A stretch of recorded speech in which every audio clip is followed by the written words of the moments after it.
नमस्कार, परिराज किचन मराठीमध्ये तुमचं स्वागत आहे। बाहेर गाड्यावर किंवा बाजारात ज्याप्रमाणे सुक्की भेळ भेटते, अगदी तशी सुक्की भेळ आज आपण घरच्या घरी बनवणार आहोत। पाहूयात चटपटीत अशी ही सुक्की भेळ बनवण्यासाठी लागणारे साहित्य।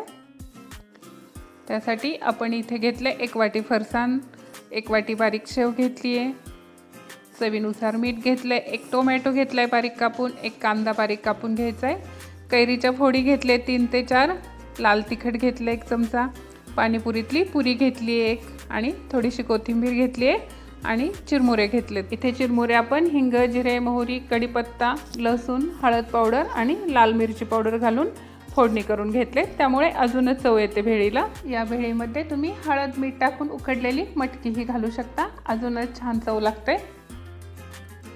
फोडणीचे चिरमुरे आपण एका मोठ्या भांड्यात काढून घेऊया। कैरी फक्त सीझनलाच उपलब्ध असते, त्यामुळे ऑप्शनल आहे। फोडणीचे चिरमुरे घेतले, त्यामध्ये कांदा घालून घ्यायचा आहे, फरसाण घालून घ्यायचे, टोमॅटो घालून घ्यायचे, लाल पावडर घालून घ्यायचे, चवीनुसार मीठ घालून घ्यायचे आणि आपण पाणीपुरीची जी पुरी घेतली आहे ती चुरा करून घालून घ्यायची आहे। आपण चिरमुरे फोडणी करतानाही तिखट मीठ घातले, ते अंदाजानेच इथं घालायचे। सर्व साहित्य चिरमुऱ्यांमध्ये एकत्र व्यवस्थित मिक्स करून घ्यायचे। या पद्धतीने सर्व साहित्य व्यवस्थित एकत्र मिक्स करायचे। थोडीशी कोथिंबीर आणि शेव घालून घ्यायची आणि व्यवस्थित पुन्हा एकत्र करून घ्यायचे। आपली भेळ तयार आहे। सर्व करण्या अगोदर एका प्लेटमध्ये काढून घेऊया। याच्यावर भरपूर बारीक शेव आणि कोथिंबीर घालून घ्यायची। इथे लिंबू आपण सर्वात शेवटी पिळणार आहोत। इथे कैरी ही एकदम बारीक कापून घातली तरीही चालेल, परंतु आपण फोडी घेतलेत। भरपूर कोथिंबीर घालून घेऊया।